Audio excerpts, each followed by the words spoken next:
Bonjour à tous, ravi de vous retrouver pour un nouveau numéro de Tout Terrain, votre émission sportive qui vous conduit sur tous les terrains de sport en Afrique de l'Ouest mais aussi au-delà. Ce week-end, nous parlons de l'afro-basket féminin qui pour la première fois se jouera en Côte d'Ivoire. Le tirage au sort a été effectué il y a quelques jours. Nous reviendrons sur la composition des groupes. En football, l'affiche de la finale de la Ligue des champions de la CAF est connue. Les Sud-Africains de Mamelodi Sundowns ont réalisé l'exploit en battant le champion en titre Al Ahly d'Égypte et équipe la plus titrée d'Afrique dans la compétition. Toujours en football, il y a une semaine, jour pour jour, le Maroc remportait la Coupe d'Afrique des Nations des moins de 17 ans pour la première fois de son histoire.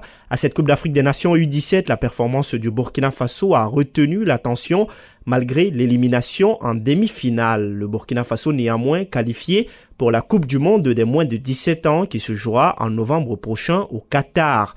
On parlera des ambitions du Burkina Faso U17 à la Coupe du Monde de la catégorie. Voilà ainsi présenté le sommaire de ce programme. Top, c'est parti.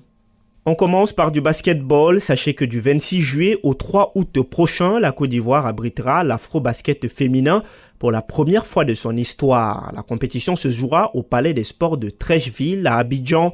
Le tirage au sort a été effectué. Les 12 pays qualifiés ont été repartis dans 4 groupes de 3.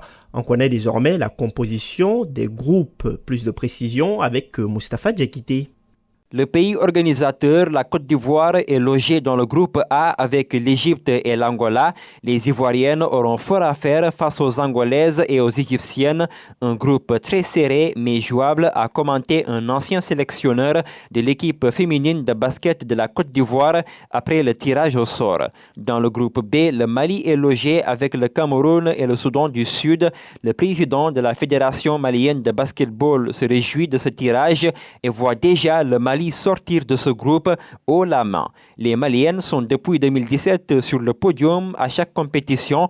L'objectif de l'équipe cette année est de soulever le trophée, a commenté un autre membre de la fédération.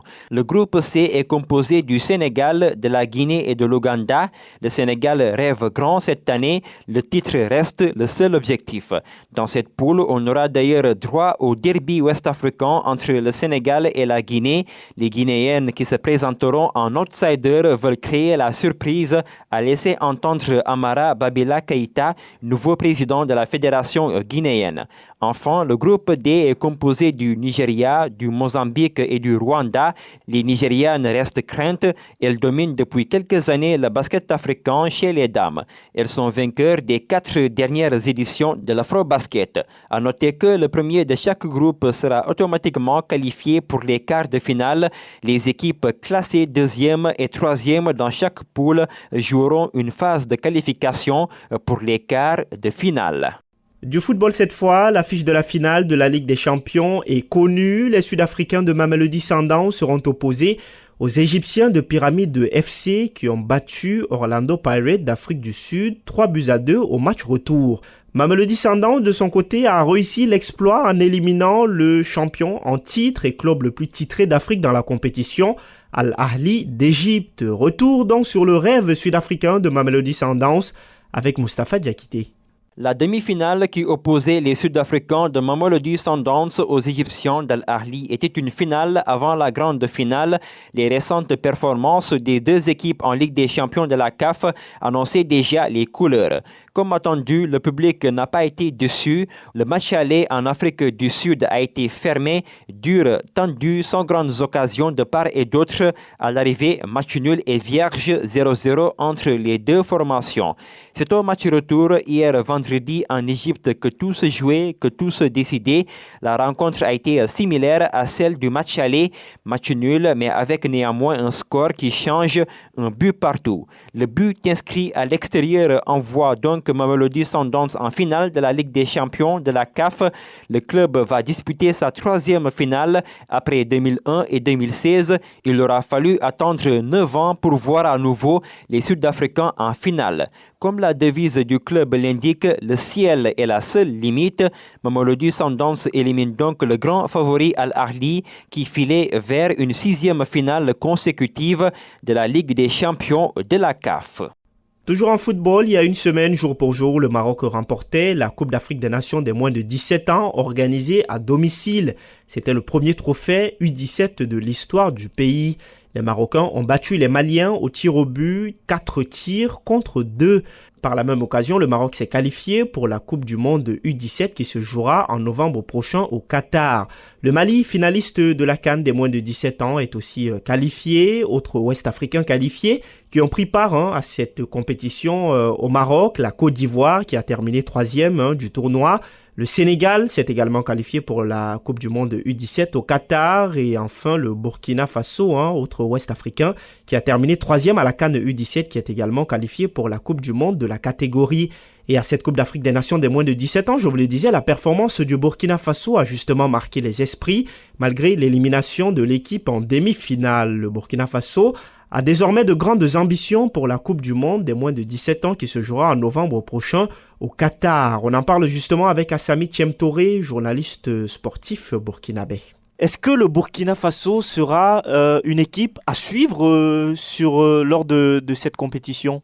Évidemment, le Burkina Faso sera une équipe à suivre puisque avec ces jeunes sélectionnés de centres de formation vont se donner à fond pour que le drapeau du Burkina Faso flotte aussi partout au monde. Et ça sera un défi également pour eux qui sont des jeunes et qui aspirent à devenir de grands joueurs. Donc pour moi, le Burkina Faso ne partira pas à cette Coupe du Monde pour faire de la figuration, mais plutôt de montrer que le Burkina Faso aussi peut jouer une Coupe du Monde et laisser des empreintes. Et surtout, on a beaucoup de confiance avec ces jeunes qui n'ont pas autre objectif que de jouer au football et le beau football. Achraf Loukman Tabsouba, un jeune pour sa première sortie en compétition officielle qui ne tremble pas et qui ose tenter des situations difficiles. C'est à croire que le Burkina Faso n'est pas là pour vraiment combler la liste, mais plutôt que de montrer qu'on est une nation de football également, même si on est encore à la traîne. Mais avec ces jeunes-là, surtout cette année, sans bassesse, on arrive à se qualifier en demi-finale. 3 buts encaissés depuis le début de la compétition. Il faut attendre le Burkina Faso à cette Coupe du Monde et avec beaucoup de motivation, beaucoup de rage, parce que il faut se dire, le Burkina Faso n'a pas encore atteint dépasser la première partie de la Coupe du Monde. Donc, il faut impérativement que le Burkina Faso, avec cette équipe-là, passe au-delà de cette première phase-là pour montrer également qu'on a des pépites, en tout cas au Burkina Faso. Quand on sait que la Coupe du Monde, c'est également un autre niveau, mais néanmoins, on a vu des équipes dans le passé comme le Ghana, le Nigeria ou encore les petites catégories des équipes du Mali briller en Coupe du Monde dans différentes catégories. Justement, pour le Burkina Faso, comment maintenir ce niveau de la CAN U17 quand on se retrouvera en phase finale de Coupe du Monde? Vous faites bien de pointer du doigt cet aspect-là parce que le plus dur, ce n'est pas de remporter la CAN ou d'avoir de belles performances à la Coupe du Monde et d'aller à la Coupe d'Afrique plutôt et d'aller à la Coupe du Monde. Et il va s'agir ici de garder ce noyau-là, de garder ces jeunes-là en bloc pour que les entraîneurs, l'encadrement technique puissent maintenir le cap et amener ces jeunes-là à croire en eux, à se dire que la Coupe du Monde, c'est comme, on va dire, la Coupe du Monde, la Coupe d'Afrique a grandi et ils vont croiser beaucoup d'équipes avant de pouvoir remporter cette Coupe du Monde. Donc, c'est que les autorités doivent mettre à la disposition du staff technique beaucoup de stages, beaucoup de regroupements afin que l'encadrement technique puisse garder ce noyau-là. Et c'est sûr que parmi ces jeunes-là, il y a d'autres qui vont dépasser la tranche d'âge, mais ce n'est pas grave. On peut aussi faire des sélections pour ajouter, pour renforcer l'effectif, mais surtout pas laisser ces jeunes-là repartir dans leur club et il n'y a pas de suivi. Donc, il faut un suivi, il faut beaucoup de courage et de donner beaucoup de confiance également aux entraîneurs pour que cette équipe-là ne puisse pas se disperser et avoir toujours, on va dire, cette confiance de pouvoir aller chercher les équipes et de jouer à fond sans avoir peur. Et sinon, si cette équipe ne gagne pas de suivi, non, c'est pas sûr que à la Coupe du Monde ils pourront s'en sortir puisque la Coupe du Monde n'est pas à la porte d'à côté. Il faut attendre encore quelques temps. Donc, durant ce temps-là, ces jeunes-là doivent avoir de l'activité. Ils doivent jouer des compétitions pour rester en jambes et pouvoir garder ce même niveau-là. Et bien sûr, hein, vous avez parlé tantôt de ces jeunes hein, qui sont issus des académies de football au Burkina Faso. Alors, on sait que le Burkina Faso fait quand même un travail extraordinaire hein, au niveau des académies de football. De plus en plus, il y en a assez au Burkina Faso, des académies de football qui produisent certains joueurs hein, qui sont très intéressants. Alors, justement, est-ce que le Burkina Faso aujourd'hui continuera de miser sur ces académies de football qui produisent quand même des joueurs assez intéressants? Oui, bien sûr, puisque il faut que les nations puissent avoir des académies pour pouvoir produire des pépites pour jouer. Il y a 2 ans, le meilleur joueur du Burkina Faso, en l'occurrence Souleymane Alio, il venait du centre de formation New Star. Voilà. Et en équipe A, on a beaucoup de joueurs comme Issa Kaboré, comme Hervé Kofi, et le gardien de but burkinabé numéro 1. Il est issu de Raïmo FC. Issa Kaboré est également issu de Raïmo. On a Lassina Traoré également qui est issu de Raïmo. Donc, il y a beaucoup de jeunes actuellement qui savent que avec ces académies-là, ils peuvent atteindre le haut niveau et ils peuvent atteindre l'équipe nationale A. Donc, il va falloir que on ait encore beaucoup de centres de formation, d'académies de football pour permettre à ces jeunes-là d'avoir de la visibilité, de pouvoir, on va dire, monnayer leur talent ailleurs. Voilà, donc il n'y a que des académies, des centres de formation qui peuvent pousser ces jeunes-là à avoir un bon niveau. Donc pour moi, il n'y a pas de raison qu'on n'ait pas encore de centre de formation et ces jeunes qui sont à la CAN actuellement, pratiquement eux tous viennent de centres de formation et on a au moins sept académies au Burkina Faso qui sont en train de venir en force pour s'ajouter à ce qui est déjà là. Donc pour moi, le Burkina Faso, dans 5 à 10 ans, sera une grande nation de football puisque on a compris ici qu'il faut miser le football et miser sur le football et c'est sur les jeunes. Et en misant sur les jeunes, il faut créer des académies pour pouvoir les regrouper, pour pouvoir les suivre de bout en bout afin que, voilà, et ces jeunes-là ne soient pas dispersés. Et on va rappeler que d'anciens footballeurs hein, burkinabés qui ont rayonné et qui ont justement brillé hein, lors de la CAN 2013, hein, cette belle épopée du Burkina Faso en Coupe d'Afrique des Nations, ont aujourd'hui des académies de football hein, au Burkina Faso. Alors, est-ce qu'il faut s'attendre à voir ces joueurs reversés à Samy Touré en sélection A, après cette CAN U17, on va le rappeler, l'équipe A du Burkina Faso est qualifiée pour la prochaine Coupe d'Afrique des Nations et le Burkina Faso s'est relancé pour les éliminatoires du mondial. Le Burkina peut encore rêver de qualification pour la Coupe du Monde. Une belle équipe du Burkina Faso, hein, amenée par Edmond Tapsoba et tous ses coéquipiers. Est-ce qu'il faut s'attendre à voir ces jeunes, quelques-uns, être reversés en équipe nationale? Au stade actuel, ça va être un peu difficile d'avoir ces jeunes parce que alors aussi... on a suivi notamment la sortie Oui. de Brahma Traoré qui était très impressionné par le talent de certains de ces jeunes. Oui, effectivement, puisque c'est un sélectionneur national qui est tout le temps au stade et qui suit beaucoup les jeunes puisque il va y rester très longtemps. Donc, il va falloir s'y mettre pour pouvoir suivre ces jeunes-là. Donc, voir ces jeunes-là déjà s'illustrer bien comme ça le donne beaucoup de courage et ça montre que voilà, l'équipe A peut avoir des pépites aussi pour renforcer ceux qui sont déjà là. Vous avez cité Edmond Tapsoba. Edmond Tapsoba vient d'un centre de formation qui est Salitas. Voilà, donc ces jeunes-là aussi peuvent avoir leur chance si ils gardent en tout cas le même niveau. Mais d'ores et déjà, pour ces qualifications à la Coupe du Monde, que le Burkina Faso s'est relancé, ça va être un peu difficile puisque le banc de touche est déjà assez fourni.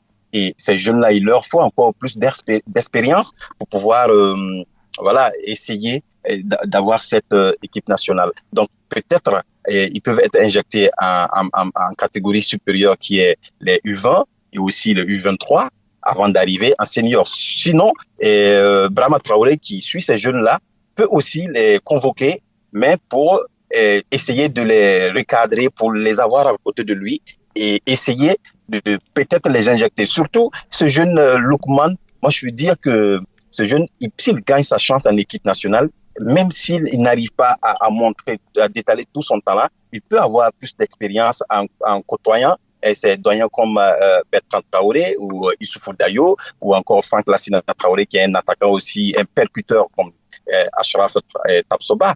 Donc voilà, pour moi, il faut que Brahma Traoré, comme vous l'avez si bien dit, reste à côté de ces jeunes-là, puisque c'est le sélectionneur de l'équipe A Donc, il verra quel jeune a un peu de tendance, un peu de bagage intellectuel pour pouvoir rivaliser avec ses grands frères. Donc, déjà, c'est une belle sortie de Brahma Traoré qui encourage ces jeunes-là. Et il faut dire qu'à toutes les compétitions, Brahma suit et il se déplace également pour aller voir. Donc, c'est la détection en même temps pour lui.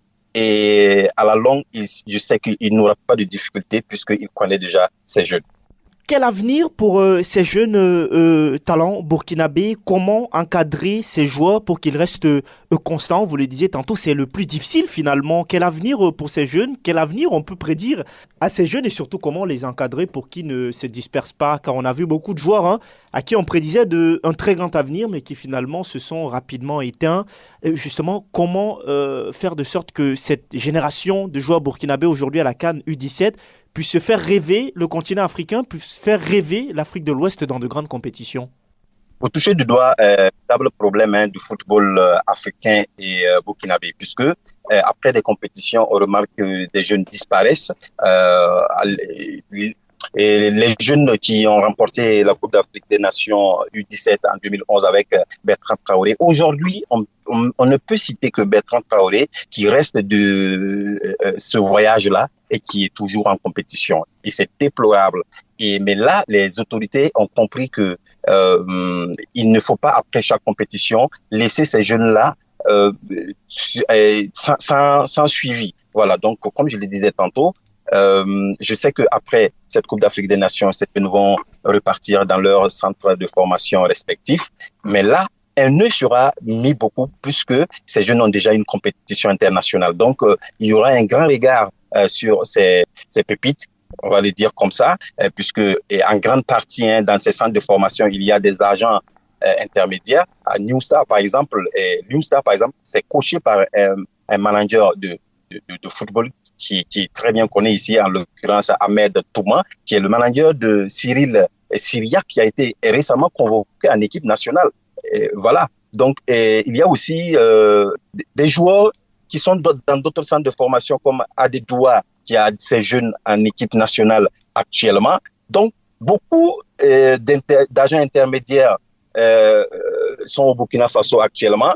On a créé beaucoup d'agents intermédiaires, je vais dire. Il y a aussi des recruteurs de l'autre côté qui vont peut-être piocher quelques éléments pour les envoyer, soit en Afrique ou en Europe, pour les suivre. Donc, pour moi, cette fois-ci, il n'y aura pas assez de problèmes puisque à l'édition précédente, Alio, qui a joué pour le Burkina Faso et qui a été le meilleur joueur du Burkina Faso, il n'est pas revenu à New Star. Non, il a été détecté par Nordjylland et actuellement, il poursuit sa formation du côté de Nordjylland. Donc, ça veut dire que encore pour cette année, ça sera le même suivi et ces jeunes ne vont pas se disperser. Et nous arrivons donc au terme de ce programme. Merci à vous, Assami Thiemtoré. Merci pour vos analyses, vos commentaires. Je rappelle que vous êtes journaliste sportif burkinabé.